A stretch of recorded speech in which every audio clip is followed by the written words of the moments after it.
تحریک لبیک پاکستان کے کچھ قائدین کی طرف سے چیف جسٹس کو، ججز کو دھمکیاں دی گئی ہیں، ان کے فتوے جاری کیے گئے ہیں، اس عمل کو آپ کیسے دیکھتے ہیں؟ نہیں، دھمکیاں تو کسی کو بھی نہیں دینی چاہیے، نہ کوئی اس طرح کے جو ہے وہ کفر اور اسلام کے فتوے، البتہ جو فیصلے سے اختلاف ہے وہ کرنا چاہیے اور پوری قوت سے کرنا چاہیے۔ لیکن فتوے کے بارے میں آپ کیا کہتے ہیں؟ نہیں، فتوے تو دینے کا کسی کو حق ہی حاصل نہیں۔ آپ کے خیال میں اس حوالے سے گرفتاریاں جو ہوئی ہیں یا ہوں گی وہ درست ہوں گی؟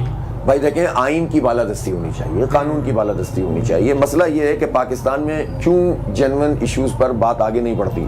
بات ہم کر رہے ہوتے ہیں بجلی کے بلوں کی، ہر ایک کا اپنا اپنا ایک ایجنڈا ہے، کسی کو واقع احمدیوں پہ ہی بات کرنی ہے کسی ایجنڈے کے تحت تو وہ وہی سوال کرے گا، کسی کو ٹی ایل پی پہ ہی بات کرنی ہے وہ وہی سوال کرے گا، کسی کو جو ہے وہ بلوچستان پہ ہی بات کرنی ہے تو وہ سوال۔ تو جو موضوع چل رہا ہو، جس پر بات چل رہی ہو، اس پر سیر حاصل بات ہو جائے تو پاکستان میں کافی مسئلے بہتر حل ہو جائیں گے۔ آپ کے خیال میں ابھی عمران خان کو رہا کر دینا چاہیے؟ کیا عمران خان ایک سیاسی قیدی ہے؟ میرا تو خیال ہے کہ ان کو سیاسی بنیادوں پہ ہی قید کیا ہوا ہے، کیونکہ بہت سارے مقدمات بہت سارے لوگوں پر ہوتے ہیں، لیکن کسی خاص پوائنٹ آف ٹائم میں جب یہ کام کیا جاتا ہے تو لوگ جو ہیں وہ ظاہر سی بات ہے یہی سمجھیں گے اس کو۔ اور سب سے اچھی چیز ہی یہ ہے کہ سب کو کام کرنے کا موقع ملے، لیول پلینگ فیلڈ ہو، پھر ہر کوئی اپنی پرفارمنس کے ساتھ سامنے آئے گا۔ عمران خان صاحب کی حکومت 3.5 سال گزار چکی تھی، آپ اس کو 5 سال کرنے دیتے تو خود ہی پتہ چل جاتا لوگوں کو کہ کس کی پرفارمنس کیا ہے۔ لیکن اس حکومت کو آپ کہتے ہیں کہ فوری طور پہ جانا چاہیے؟ نہیں، میں تو نہیں کہہ رہا، اس حکومت کو اس لیے جانا چاہیے کہ یہ حکومت لیجیٹیمیٹ نہیں ہے، یہ فارم 47 والی ہے، فارم 45 والی نہیں ہے۔ یہ مہنگائی اور ان چیزوں کی وجہ سے آپ نہیں کہہ رہے، آپ کہہ رہے ہیں کہ یہ تو میں ایک اصولی بات کہہ رہا ہوں کہ ان کو تو آنا ہی نہیں چاہیے تھا نا۔ اگر نواز شریف صاحب جب اتنی ووٹ کو عزت دو کی بات کر رہے تھے، 70,000 اضافی ووٹ، اگر اس حکومت نے آپ کے مطالبات مان لیا یہ مہنگائی اور بجلی کے بلوں پہ، تو پھر یہ حکومت جاری رکھ سکتی ہے؟ نہیں، سیدھی بات یہ ہے کہ جو ہمارا اصولی موقف ہے وہ اپنی جگہ موجود ہے، ٹھیک ہے، وہ ہم بات کر رہے ہیں، چاہے آپ کے بات مانے یا نہ مانے، یہ حکومت غیر ہے، وہ تو ہم دھرنا دے رہے ہیں نا اس کے لیے، وہ تو ہم دے رہے ہیں نا۔ بات یہ ہے کہ وہ ہیں تو حکومت تو وہی ہے نا، بات تو اسی سے ہوگی نا، اور کس سے کریں۔ ایک چھوٹی سی بریک لیتے ہیں، ہمارے ساتھ امیر جماعت اسلامی حافظ نعیم الرحمان موجود ہے۔ ویلکم بیک، صحافی پروگرام میں امیر جماعت اسلامی حافظ نعیم الرحمان ہمارے ساتھ ہیں۔ سر کوئکلی بتائیں، پی ٹی آئی کے اوپر جو بطور سیاسی، سر میرا موضوع اس وقت بجلی کے بل ہے اور آپ اس پر بات کی نہیں، آپ نے جس دھرنے میں آپ آئے اس پر تو آپ نے مجھ سے بات کی۔ آپ کے بڑی جماعت ہے، آپ ایک بہت بڑی پوزیشن لے کے بیٹھے ہیں، ملک میں جو حالات ہیں آپ ان سے دھرنا دینے کے بجلی کے بل اور آئی پی پی کے لیے بیٹھا، بالکل ہو سکتے ہیں۔ اس ملک میں اگر بحران ہوا، لیٹ سے وہ آپ نے بات کی ہے اس پہ، آئی پی پی پہ، تو یہ آپ بھی افیکٹ ہوں گے اور یہ پورے غریب لوگ بھی افیکٹ ہوں گے۔ مجھے بتائیں کہ پی ٹی آئی پہ سیاسی پابندی اگر لگائی جاتی ہے بطور جماعت، تو جماعت اسلامی کا کیا موقف ہے؟ مخالفت کریں گے، آپ اس کی مخالفت کریں گے؟ اور جو پابندی کا جواز بتایا جا رہا ہے، جو 9 مئی کے واقعات ہیں، اس کے اوپر جتنے بھی مقدمات بنے ہیں، ان تمام مقدمات میں سے بیشتر میں ان کو ریلیف عدالتوں سے ملی ہے۔ آپ بطور سیاسی جماعت کیا سمجھتے ہیں وہ جھوٹے مقدمات تھے؟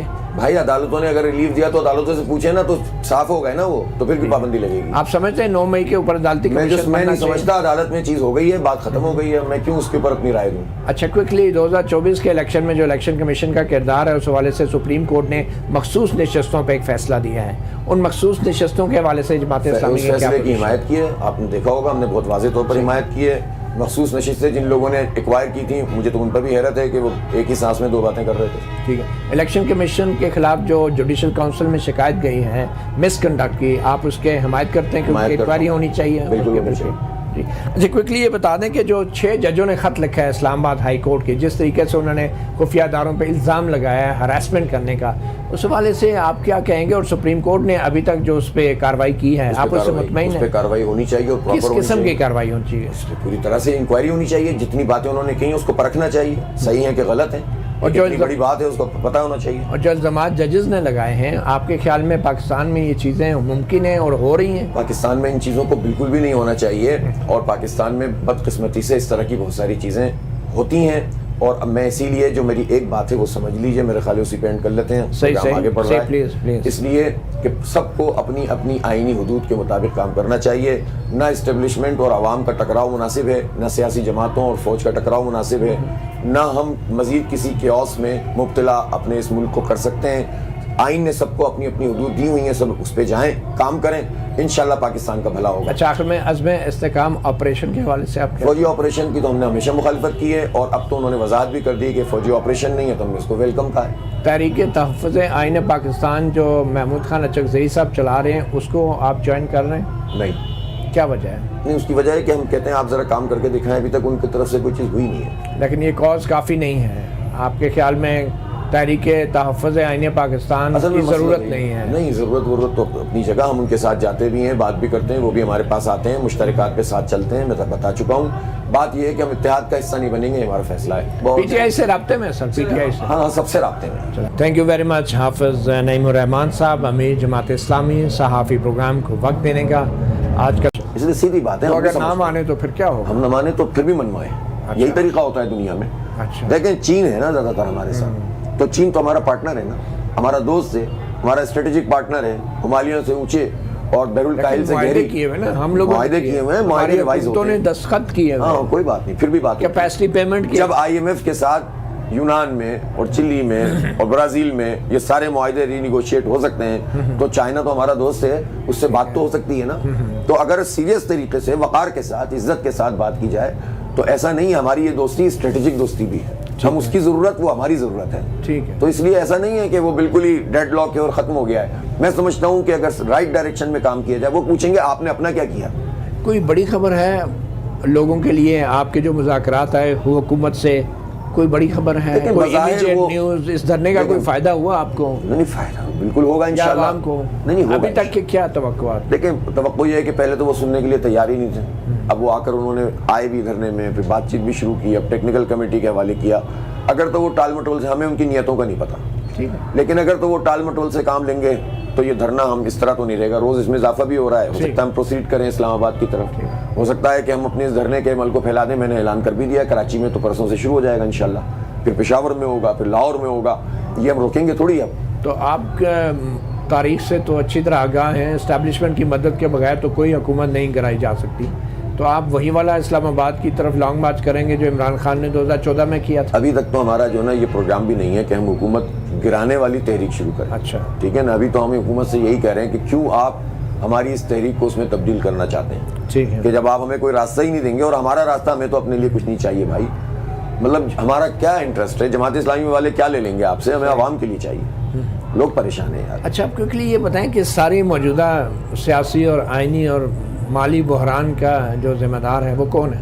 اس کے ذمہ داری پورا نظام ہے، اور اس نظام کو چلانے والے سارے اسٹیک ہولڈر ہیں. دیکھیں، آپ تو قرآن کے حافظ ہیں اور قرآن کی جو باریکیاں ہیں ان کو بھی اچھی طرح سمجھتے ہیں.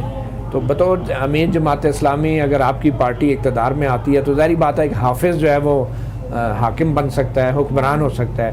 تو ایک حافظ حکمران میں اور ایک عام سیاستدان کی حکمرانی میں کیا فرق دیکھتے ہیں آپ؟ اچھا دیکھیں، یہ تو میں اپنے آپ کو تو خیر کیا سمجھتا ہوں، میں بہت کم علم آدمی ہوں. حفظ تو بہت سارے لوگ کرتے ہیں، میں نے بھی کر لیا. لیکن میں یہ سمجھتا ہوں کہ جماعت اسلامی کی طرز حکمرانی کی بات کریں. جماعت اسلامی میں ایک آدمی ہوتا ہی نہیں. جماعت اسلامی میں تو پارٹی ہوتی ہے. مطلب اس سے کوئی فرق نہیں پڑتا حکمران حافظ ہے یا نہیں ہے؟ اگر حافظ ہونے کے کوئی فائدے بھی ہیں بطور ایک حاکم؟ نہیں، اگر وہ حافظ بعمل ہو، حافظ قرآن کو سمجھتا ہو، اور آئین قرآن کو بھی کے اصول سمجھتا کو ہو، تھوڑا جانتا ہو، بہت آئین کو جانتا ہو، اچھا، اور وہ اس کے مطابق عمل کرنے کی کوشش کرے تو کیوں نہیں فائدہ ہوگا؟ اس کا مطلب ہے کہ اگر آئین کو زیادہ نہ بھی سمجھتا ہو، اگر وہ حافظ ہے تو حکمرانی کر سکتا ہے؟ نہیں، یہ آپ کے سوالات بہت عجیب و غریب قسم کے ہیں جو میری سمجھ میں نہیں آ رہے. نہیں، آپ کیا کہنا چاہتے ہیں؟ میں اس لیے کہہ رہا ہوں نا کہ آپ کی جماعت کی طرف سے ابھی تک واضح طور پہ جس طرح کے حالات ہیں ان کے اوپر کوئی موقف نہیں لیا جا رہا. نہیں، کون سا موقف آپ چاہتے ہیں؟ آپ چاہتے ہیں گولیاں چلانا شروع کر دیں؟ دیکھیں، حکومت کہہ رہی ہے، وزیر دفاع کہہ رہے ہیں کہ آئین کا بریک ڈاؤن بھی ہو سکتا ہے، کانسٹیٹیوشنل میلٹ ڈاؤن ہو سکتا ہے. خواجہ آصف کا یہ بیان آیا، اور جماعت اسلامی کی طرف سے اس کے اوپر کوئی موقف واضح سامنے نہیں آیا کہ اگر کانسٹیٹیوشنل میلٹ ڈاؤن ہوتا ہے. یہ ایک ہفتے پہلے کی بات ہے، انٹرویو میں دیا انہوں نے. یہ انٹرویو 50 دیتے رہتے ہیں لوگ. اب میں خواجہ آصف کے انٹرویو کے پیچھے let me put it this وے کہ اگر ملک میں ماورا آئین کوئی اقدام ہوتا ہے، کانسٹیٹیوشنل میلٹ ڈاؤن ہوتا ہے، جو آپ سمجھتے ہیں ابھی بھی ہو رہا ہے. جماعت اسلامی نے کبھی بھی خلاف آئین کسی اقدام کی نہ صرف یہ کہ حمایت کبھی بھی نہیں کی. ایوب خان کے زمانے میں کیا ہوا؟ جماعت اسلامی بین ہو گئی. چلیں، ضیاء الحق کے زمانے میں تو ہوا نا. نہیں کی. تو اس میں تو سب سے بڑے بینیفیشری نہیں، کوئی بینیفیشری نہیں تھے. ایک تو یہ کہ آپ لوگوں نے 4 چیزیں پکڑ لی ہیں، اور ماشاءاللہ اسی پر پوری 40 سال کی صحافت ہے آپ سب کی جتنی بھی ہے. آپ مجھے بتائیے نا کہ اس وقت کیا صورتحال تھی. اس وقت قومی اتحاد تھا. قومی اتحاد کا فیصلہ تھا کہ اگر الیکشن کروانے ہیں چونکہ ایک بہت بڑی تحریک چلی تھی، اس تحریک کے نتیجے میں یہ سب کچھ ہوا تھا، کیوس ہوا تھا. اگر الیکشن کروانے ہیں تو قومی اتحاد یہ فیصلہ کرتا ہے کہ اس کا پارٹ بنے. ہم 4 مہینے پارٹ بنے، اس نے الیکشن نہیں کرایا، مٹ گئے. آپ بتائیں نا کہ جماعت اسلامی نے چھوڑ دیا تھا اس لیے کہ اس نے الیکشن نہیں کرائے تھے. چلیں آپ کوئکلی فاسٹ فارورڈ آتے ہیں. ابھی حال ہی میں ملک کے حالات میں جماعت اسلامی کا یہ دھرنا اس لیے بھی اہمیت اختیار کر گیا ہے کہ اس دھرنے کی وجہ سے عام لوگوں کے اندر یہ حوصلہ پیدا ہوا ہے کہ آج کل کے اس سیاسی بحران کے اندر کوئی ان کی بھی بات کر رہا ہے. یقینی طور پہ بجلی کے بلوں کا جو معاملہ ہے وہ وقت کے ساتھ ساتھ ایک سنگین صورتحال اختیار کر گیا ہے، اور جو آئی پی پیز کے پروجیکٹ ہیں ان کے حوالے سے جس طریقے سے یک طرفہ طور پہ معاہدے کیے گئے اور جس کی کیپیسٹی پیمنٹ کی بنیاد پہ پاکستان کے اوپر روزانہ کی بنیاد پہ جو مالیاتی بوجھ ہے بڑھتا جا رہا ہے، تو اس وجہ سے اب جماعت اسلامی کا یہ دھرنا یقینی طور پہ بڑی اہمیت اختیار کر گیا ہے. جماعت اسلامی اس وقت ان ایشوز کو لے کے سامنے آئی ہے کہ جن ایشوز کو دیگر بڑی سیاسی جماعتوں نے لانا تھا، مگر اس وقت عملی طور پہ تحریک انصاف جو کہ ایک بڑی سیاسی اپوزیشن جماعت ہے وہ تو میدان میں یا تو نظر نہیں آ رہی یا آنے نہیں دی جا رہی.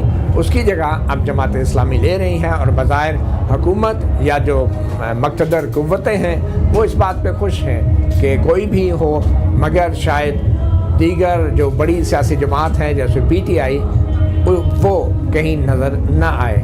تو اس سیاسی بحران کے اندر جماعت اسلامی اپنے لیے ایک سپیس بنانے میں یقینی طور پہ کامیاب ہوئی ہے. حافظ نعیم الرحمان صاحب نے ہمارے پروگرام میں شرکت کی. صحافی پروگرام سے اتنا ہی، اجازت دیجیے، اللہ حافظ.